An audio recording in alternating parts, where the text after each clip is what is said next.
नमस्कार, दूरदर्शन उत्तर प्रदेश के विशेष कार्यक्रम में आप सभी का स्वागत है। मैं हूं बरखा बली। पहाड़ों से लेकर मैदान तक कुदरत का कहर हर जगह कहर बरपा रहा है।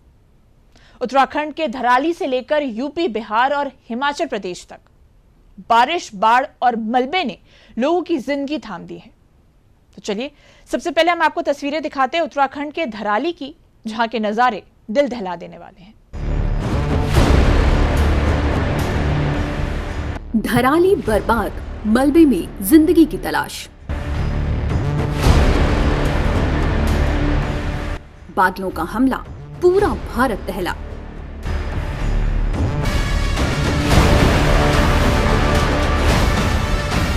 देवभूमि में महाविनाश, पूरे भारत को महाचेतावनी।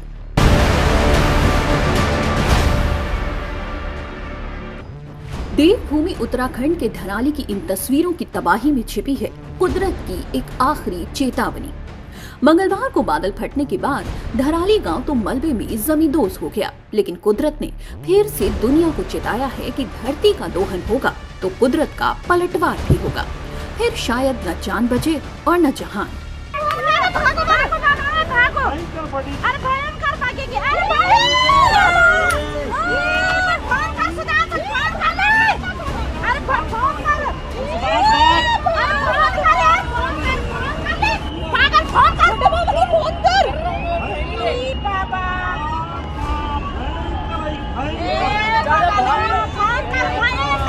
उत्तरकाशी के धराली गांव में तबाही का आज 5वां दिन है, लेकिन मलबा हटाने और लापता लोगों को ढूंढने की जंग अभी भी जारी है। कई लोग अब भी लापता हैं। आशंका है कि वो भारी मलबे के नीचे दबे हो सकते हैं। इस बीच धराली गांव में हुआ हादसा कितना भयानक था और रेस्क्यू के काम में इतना समय क्यों लग रहा है, हम सब कुछ बताएंगे। लेकिन उससे पहले खुद सीएम पुष्कर सिंह धामी से सुनिए कि ये हादसा कितनी बड़ी चेतावनी लेकर आया है।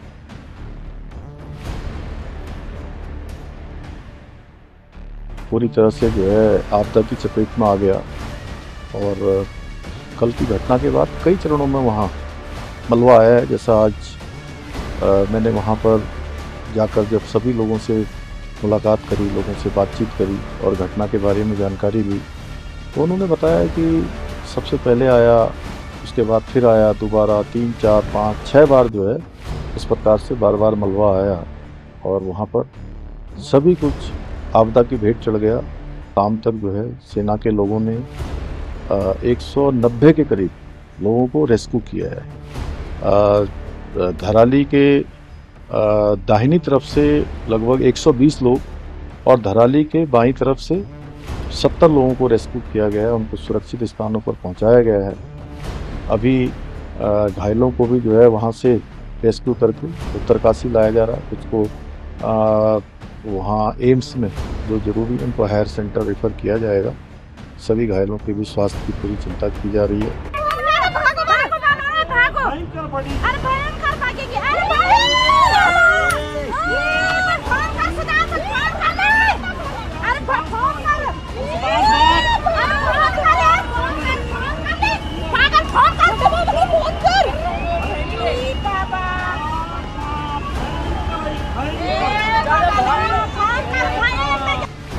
उत्तरकाशी जिले के धराली में 5 अगस्त को दोपहर 1:45 पर बादल फटा था। बादल फटने से खीर गंगा नदी में बाढ़ आ गई, जिससे तेज रफ्तार पानी के साथ आए मलबे ने 34 सेकंड में धराली गांव को जमींदोज कर दिया। इस हादसे में अब तक 5 लोगों की मौत की पुष्टि हो चुकी है। 400 से ज्यादा लोगों का रेस्क्यू किया जा चुका है। वहीं 50 लोगों के लापता होने की आशंका है।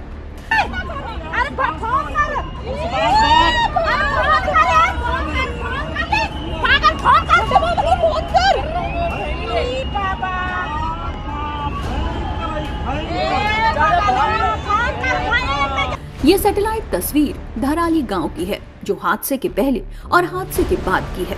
जो धराली गांव पहले भागीरथी नदी और खीर गंगा नदी के किनारों पर बसा था, अब वो पूरा धराली गांव जल के सैलाब में समा चुका है। बचा है तो सिर्फ एक का आधा होटल और मकान। बिल्कुल आंखों से देखी हूँ धराली ऐसे गिरते हुए, और उसके बाद में हर्षिल को गिरते हुए देखा है आंखों से। उधर ही से हम लोग गुजर रहे थे, तो हम लोग जैसे तैसे बच के वो रात निकाले हैं। और 2-3 दिन में 2-3 दिन नहीं, एक ही दिन, अगले ही दिन पूरी टीम आ गई, पूरी इंडिया सपोर्ट करने के लिए आ गई। थैंक यू सो मच कि सभी ने यहाँ पे हमें सपोर्ट किया है। और गांव वालों ने, बगोरी गांव में हम स्टे कर रहे थे, तो बगोरी गांव ने हमको बहुत मेंटली सपोर्ट किया और रहने के लिए भी फ्री में व्यवस्था की। और कैंप की व्यवस्था इंडियन आर्मी की तरफ से और उत्तराखंड पुलिस की तरफ से, सभी की तरफ से हर टाइप की हेल्प थी हमें। धराली के 80 एकड़ इलाके में 20 से 30 फीट तक मलबा अभी भी फैला हुआ है। इस मलबे को हटाने के लिए खबर लिखे जाने तक सिर्फ 3 जेसीबी मशीनें काम कर रही हैं, क्योंकि धराली गांव तक पहुंचने के सारे रास्ते बंद हैं। लिहाजा राहत और बचाव दल को पीड़ितों की जान बचाने के लिए खराब मौसम में भी हेलीकॉप्टर से वहां पहुंचाया जा रहा है। देखिए, आप देख रहे हैं कि पूरा जो धराली नगर था, पूरा का पूरा आपदा की भेंट चढ़ गया। और ऐसे अनेक रास्ते, अनेक पुल, यहाँ के भवन, होटल, होम स्टे, मकान जो भी थे, सब जो है इस प्रलय में बिल्कुल समाप्त हो गए। लोग परेशान हैं, उन्होंने अपने किसी परिजनों को खोया है। अपने सारा जो यहाँ सेब के बगीचे थे वो भी पूरी तरह से इस आपदा की भेंट चढ़ गए हैं। लेकिन हम उनको सबको भरोसा दिलाते हैं। मैं आया हूँ आज उनको भरोसा दिलाने के लिए कि जल्दी ही हम सभी व्यवस्थाओं को यहाँ पर व्यवस्थित करेंगे। यहाँ पर बिजली अभी बिल्कुल पूरी तरह से लॉस्ट हो गई है। जल्दी से जल्दी हमारा प्रयास है कि यहाँ पर फिर से बिजली आए। टेलीफोन के टावर पूरी तरह से क्षतिग्रस्त हो गए हैं, जिससे कनेक्टिविटी बिल्कुल समाप्त हो गई है। हमारा प्रयास है जल्दी से जल्दी रीसेट एक आज आ गया है मातली तक, उसको जल्दी से जल्दी यहाँ पर इंस्टॉल किया जाएगा। इसी प्रकार बिजली के लिए भी काम हो रहा है। युद्ध स्तर पर जारी इस रेस्क्यू ऑपरेशन में एनडीआरएफ, एसडीआरएफ, आईटीबीपी के साथ सेना की टीमें लगी हुई हैं, लेकिन ये जंग कतई आसान नहीं है। मलबे के नीचे दबे लोगों को ढूंढने के लिए हाईटेक थर्मल सेंसिंग उपकरण और बड़ी मशीनों की जरूरत है, लेकिन ये मशीनें रास्ता टूटे होने की वजह से धराली से 60 किलोमीटर दूर भटवाड़ी में फंसी हुई हैं, जिस कारण अभी पूरी तरह से रेस्क्यू ऑपरेशन को होने में कुछ दिनों का समय लग सकता है। धराली के इतर अगर बात करें तो मंगलवार को उत्तरकाशी में 2 और जगह भी बादल फटा था, धराली के अलावा सुक्की और हर्षिल में। हालांकि यहाँ ज्यादा नुकसान नहीं हुआ। बादल फटने से भागीरथी नदी में बाढ़ आ गई। हर्षिल हेलीपैड एक बड़ी झील में तब्दील हो गया। हेलीपैड के पास मौजूद आर्मी का बेस कैंप मलबे में बदल चुका है। गंगोत्री नेशनल हाईवे का 30 मीटर हिस्सा धंस गया है। जगह जगह से सड़कों के टूटे होने से रेस्क्यू टीमें आगे नहीं बढ़ पा रही हैं।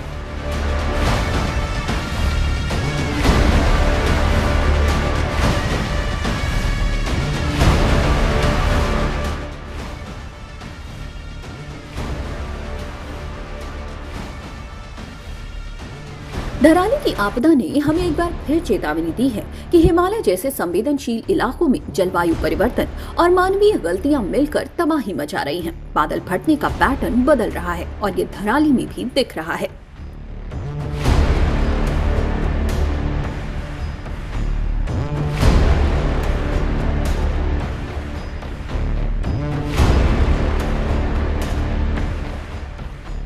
आईएमडी के मुताबिक धराली के आसपास किसी भी मौसम स्टेशन में बादल फटने की कोई गतिविधि दर्ज नहीं हुई। कुछ एक्सपर्ट्स का मानना है कि शायद 3000 मीटर से ज्यादा ऊंचाई पर बादल फटा हो, जहां कोई मौसम स्टेशन ना हो। हिमालय क्षेत्र में बादल फटने की घटनाएं आमतौर पर 1000 से 2500 मीटर की ऊंचाई पर होती हैं, लेकिन 3000 मीटर से ऊपर बादल फटने की घटनाएं बेहद कम देखी जाती हैं। धराली की तबाही सिर्फ कुदरती नहीं है, बल्कि इंसानी गलतियां भी इसके लिए जिम्मेदार हैं। जलवायु परिवर्तन से पूरी दुनिया के पहाड़ी इलाकों में बारिश का पैटर्न बदला है। खासकर ऊंचे इलाकों में भारी और तेज बारिश की घटनाएं तेजी से बढ़ी हैं। वैज्ञानिकों का मानना है कि दुनिया के तापमान में हर 1 डिग्री सेल्सियस की वृद्धि ऊंचे इलाकों में औसत बारिश करीब 15% बढ़ा सकती है। पहाड़ जलवायु परिवर्तन के प्रति खासे संवेदनशील हैं और ये वैश्विक औसत से 25 से 50% तेजी से गर्म हो रहे हैं। इसका असर कई तरह से दिखता है। बर्फ का कम होना, ग्लेशियरों का पिघलना, अनियमित बारिश। धराली गांव भागीरथी नदी के किनारे बसा है और ग्लोबल वार्मिंग से हो रहे बदलावों से सीधे प्रभावित होता है। साल 2023 में नेपाल के international centre for integrated mountain development ने एक रिपोर्ट दी थी जो बेहद डराने वाली है। रिपोर्ट के मुताबिक हिंदू कुश और हिमालय क्षेत्र के 2000 से ज्यादा ग्लेशियर झील हैं। इनमें से 2 ग्लेशियर झीलों के टूटने का खतरा है। ये झीलें नीचे बसे गांव के लिए बड़ा खतरा है। अब समझिए धराली की तबाही में इंसानी हाथ कैसे है और क्यों धराली से पूरे देश को, खासकर पहाड़ी इलाकों को सबक लेने की जरूरत है। आपको ग्राफिक्स के जरिए एक एक स्टेप समझाते हैं। गंगोत्री धाम के रास्ते का एक प्रमुख पड़ाव है धरोली गांव। धरोली में होटल, रेस्तरां और होम स्टे की भरमार है। अक्सर ये निर्माण बिना भूगर्भीय अध्ययन के किए जाते हैं। धराली 1160 मीटर की ऊंचाई पर है। यहाँ की मिट्टी ढीली और एलुवियल मिट्टी और खड़ी ढलानें आपदाओं को और खतरनाक बनाती हैं।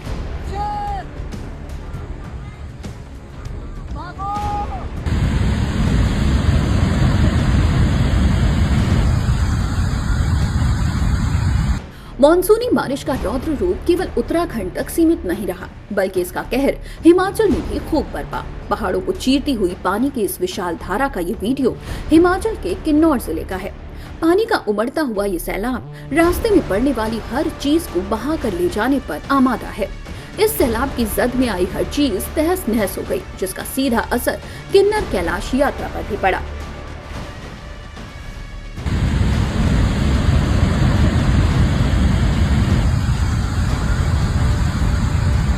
किन्नौर जिले में सालाना होने वाली किन्नर कैलाश यात्रा पर गए 2 श्रद्धालुओं की बाढ़ में बहने से मौत हो गई। अचानक आई बाढ़ से यात्रा रूट पर 2 पुल भी बह गए। बाकी का रास्ता भी पूरी तरह क्षतिग्रस्त हो गया, जिसके कारण यात्रा रोक दी गई है। कई श्रद्धालु फंसे हुए हैं। आईटीबीपी की टीम ने जिपलाइन की मदद से 413 तीर्थयात्रियों को बचाया है। बाढ़ से हिमाचल के करीब सभी मुख्य हाईवे बंद हैं। मॉनसून के कहर से हिमाचल में अब तक 199 मौत हो चुकी है। अनुमान के मुताबिक बारिश से राज्य को 1852 करोड़ रुपए से ज्यादा का नुकसान हो चुका है।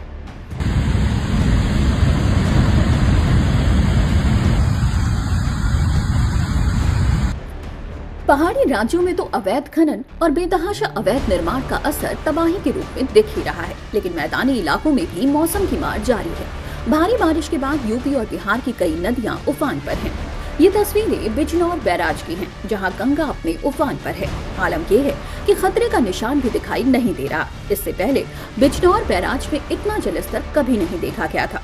दरअसल पहाड़ों में आई आपदा के बाद पहाड़ों का पानी अब सीधा मैदानी इलाकों में आ रहा है, लिहाजा यूपी के जिलों में बाढ़ का खतरा अब और बढ़ गया है।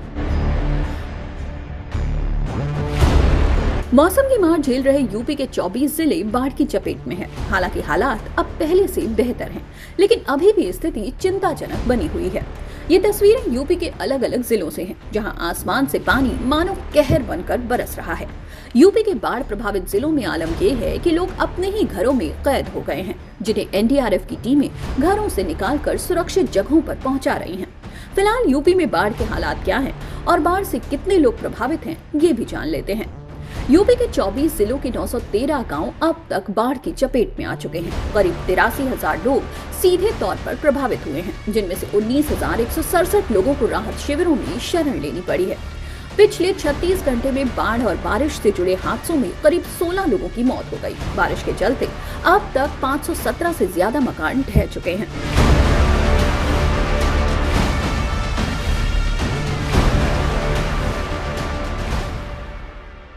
बाढ़ और बारिश से प्रदेश में सबसे ज्यादा तबाही प्रयागराज, मिर्जापुर, वाराणसी, बिजनौर, बहराइच और लखीमपुर खीरी में हुई है। हालांकि इन सब जिलों की तुलना में प्रयागराज में बाढ़ और बारिश ने सबसे ज्यादा तबाही मचाई है। जिस संगम नगरी में अभी कुछ महीनों पहले श्रद्धालुओं का जन सैलाब उमड़ा था, उस संगम नदी में अब जल का सैलाब उमड़ा है। प्रयागराज में बाढ़ से हालात अभी भी गंभीर बने हुए हैं। क्या है धर्म और संस्कृति की राजधानी के हालात, जान लेते हैं। गंगा यमुना का जलस्तर खतरे के निशान से ऊपर। संगम पर सारे घाट जलमग्न हैं। प्रयागराज के 100 से अधिक गांवों में बाढ़ का पानी पहुंच चुका है और 49 से अधिक वार्ड बाढ़ से प्रभावित हैं। इसके अलावा धर्म की नगरी में अकेले 50,000 से ज्यादा लोग बाढ़ से प्रभावित हुए हैं, जिसमें कुछ तो जिनका मकान 2 मंजिला बना है वो अपनी ही घर की छतों पर रह रहे हैं। वहीं करीब 10,000 से ज्यादा लोगों ने बाढ़ राहत शिविरों में शरण ली हुई है। DDUP संवाददाता विकास सिंह ग्राउंड जीरो पर हैं और वहां बाढ़ के हालात की पल पल की जानकारी लगातार पूरे प्रदेश को दे रहे हैं। उत्तर प्रदेश में बाढ़ से 24 जनपद प्रभावित हैं और उनमें से प्रयागराज सबसे ज्यादा प्रभावित है, जहां पर 7 तहसीलें इससे प्रभावित हुई हैं। तकरीबन 100 से ज्यादा गांव और 49 से ज्यादा वार्ड जलमग्न हो गए हैं। गंगा और यमुना के बढ़े हुए जल स्तर से लोगों के जीवन पर प्रभाव पड़ा है, लेकिन उत्तर प्रदेश सरकार इस प्रभाव को कम करने के लिए और खासतौर से लोगों को राहत पहुंचाने के लिए दिन रात एक किए हैं। सीएम योगी ने टीम 11 बनाई है मंत्रियों की। प्रत्येक बाढ़ प्रभावित क्षेत्र में मंत्रियों को प्रभारी बनाया गया है, जिससे कि वहां के राहत कार्यों को वो जाकर स्वयं देखें, मॉनिटरिंग करें और पूरा अमला इस बात पर लगा हुआ है कि लोगों को बाढ़ से राहत मिले। खास तौर से प्रयागराज में 7,500 से ज्यादा लोगों को बाढ़ से प्रभावित जो हैं उनको निकालकर राहत शिविरों में रखा गया है। आलम यह है कि प्रयागराज में करोड़ों की लागत से बनी सड़कें अब नदी में डूब चुकी हैं। नदियों का पानी इतना बढ़ गया है कि वो शहर तक पहुंच रहा है, जिसकी वजह से अब प्रयागराज की सड़कों पर गाड़ियों की जगह नाव चल रही है, जो जिलों की बिगड़ी हालात की दास्तां बता रही है। प्रयागराज के हालातों को समझने और वहां के लोगों ने अपना दर्द साझा किया DDUP से। प्रयागराज में ये है महेवा घाट, ये यमुना नदी पर है और यहाँ पर भी बहुत ज्यादा पानी भरा हुआ है, लेकिन पिछले 2 दिनों में पानी कम हुआ है। यहीं के लोगों से जानते हैं किस तरीके की स्थितियां बनती थी यहाँ पर और इस बार कितनी ज्यादा यहाँ पर बाढ़ आई है। आप लोग बताएंगे कि पिछले सालों में पानी कैसा आता था, इस बार क्या ज्यादा आया पानी? नहीं, इस बार तो आया है, अभी ज्यादा आया है इस बार। पिछले साल तो आया तो वही लौट गया था, इस बार तो ज्यादा आ गया है। अभी तो बड़ा हुआ था तो हट गया, कल से हट रहा है। क्या क्या परेशानी होती है? बहुत परेशानी, लोग घर से बेघर है, घर से हम लोग बाहर निकले हुए हैं, रूम लिए हुए हैं। यमुना जी में पानी का रफ्तार बहुत ही तेज था और यमुना किनारे जितने भी मकान थे सब बेघर हो गए हैं, पानी में सब डूबा हुआ है।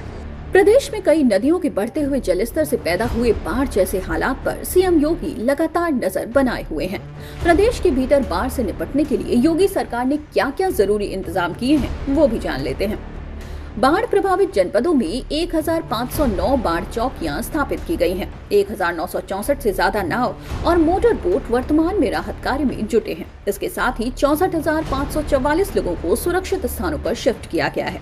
साथ ही प्रभावितों के बीच 32,051 बाढ़ राहत खाद्यान्न पैकेट और 3,97,613 लंच पैकेट का वितरण किया गया है। इसके साथ ही सीएम योगी ने खुद बताया कि बाढ़ प्रभावित क्षेत्रों में लोगों की मदद के लिए सरकार सभी जरूरी कदम उठा रही है और प्रभारी मंत्री स्वयं ही इन क्षेत्रों का निरीक्षण कर रहे हैं।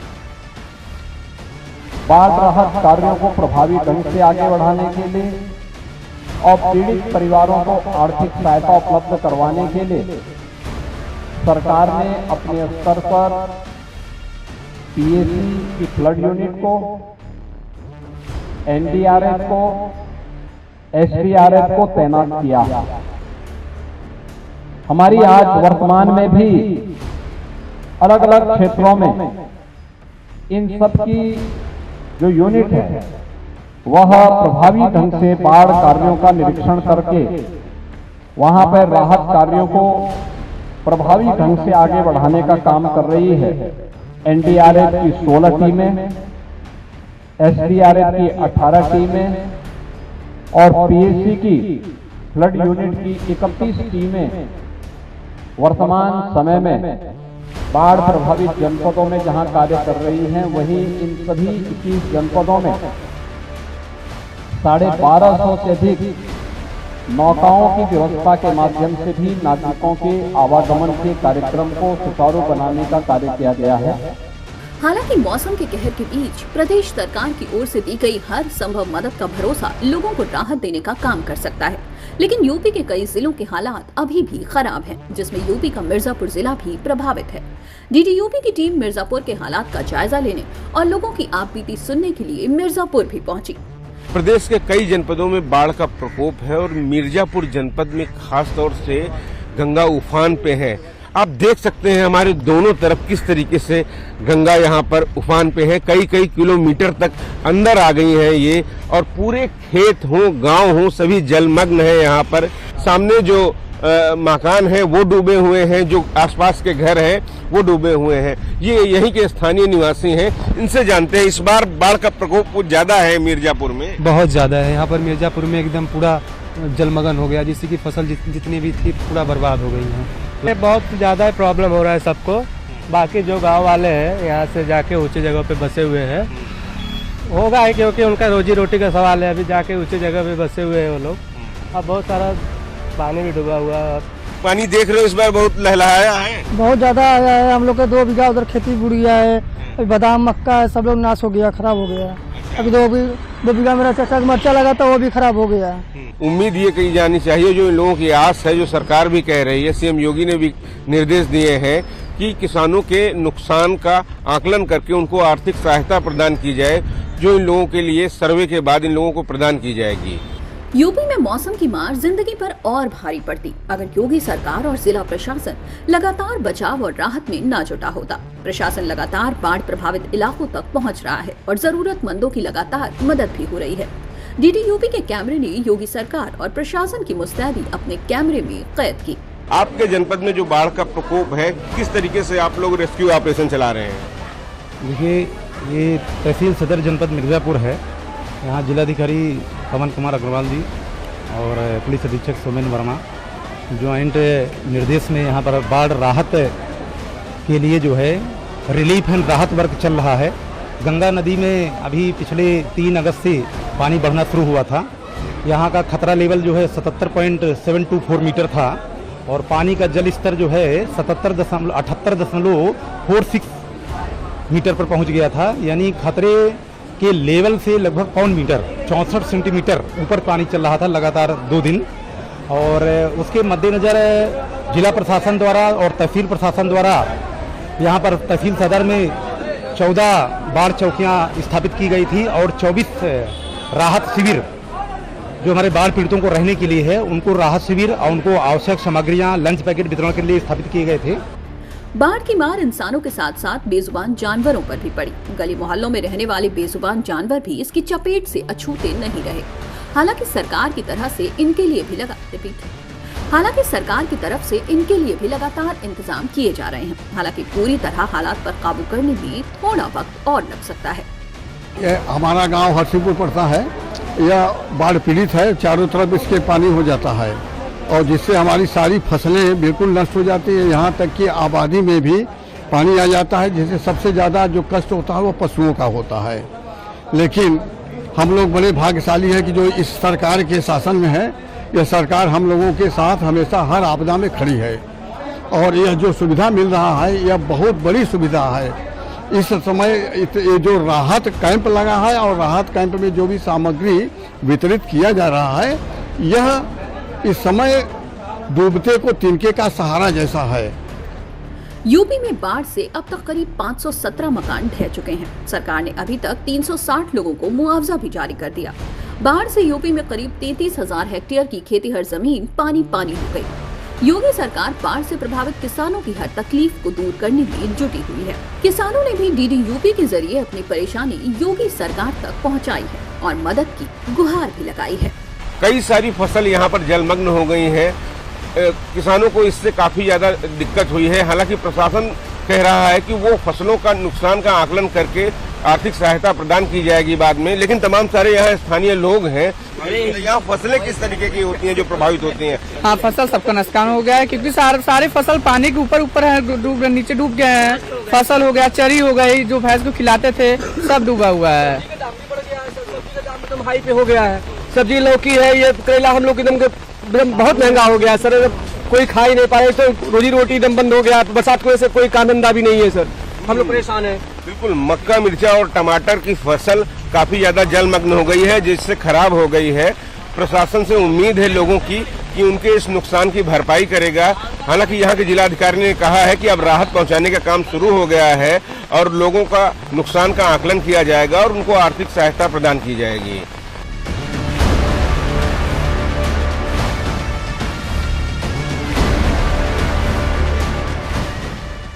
तो देखिए, पहाड़ों से लेकर मैदान तक कुदरत का जो कहर देखने को मिल रहा है, उसने एक चीज लोगों को समझा दी है कि अब संभल जाइए। राहत की बात यह है कि राहत बचाव दल दिन रात लोगों की मदद कर रहे हैं और उनको सुरक्षित स्थान पर पहुंचा रहे हैं। फिलहाल दूरदर्शन उत्तर प्रदेश के विशेष कार्यक्रम में मेरे साथ इतना ही। मुझे दीजिए इजाजत। नमस्कार।